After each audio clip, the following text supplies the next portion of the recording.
শনিবার ষষ্ঠ দফার ভোট, তার আগে ঘাটালের তৃণমূল প্রার্থী দেবের বিরুদ্ধে সোশ্যাল মিডিয়ায় একটি তথ্য দিয়ে চাঞ্চল্যকর অভিযোগ করলেন শুভেন্দু অধিকারী। কিছুদিন আগে শুভেন্দু অধিকারী বলেছিলেন 23শে মে সকাল 9টায় তিনি বোমা ফাটাবেন। কি বলেছিলেন সেদিন শুনে নেব।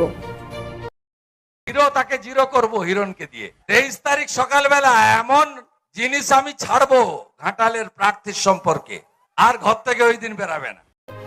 সোশ্যাল মিডিয়ায় করা পোস্টে শুভেন্দু অধিকারী এদিন বলেন 2016 সালে সিনেমা করতে গরু পাচারের টাকা নিয়েছিলেন দেব।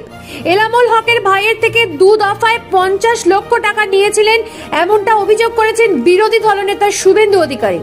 ইডি জিজ্ঞাসাবাদ করার পর সেই টাকা ফেরত দেব দিয়েছিল, একথা দেবকে স্বীকার করতে হবে বলে তিনি জানান। ডায়েরি পাতাল সোশ্যাল মিডিয়ায় পোস্ট করে এমনটাই দাবি করেছেন শুভেন্দু অধিকারী। শুভেন্দুকে পাল্টা আক্রমণ করে দেব বলেন, যে সারাদিন কাদা নিয়ে ঘুরছে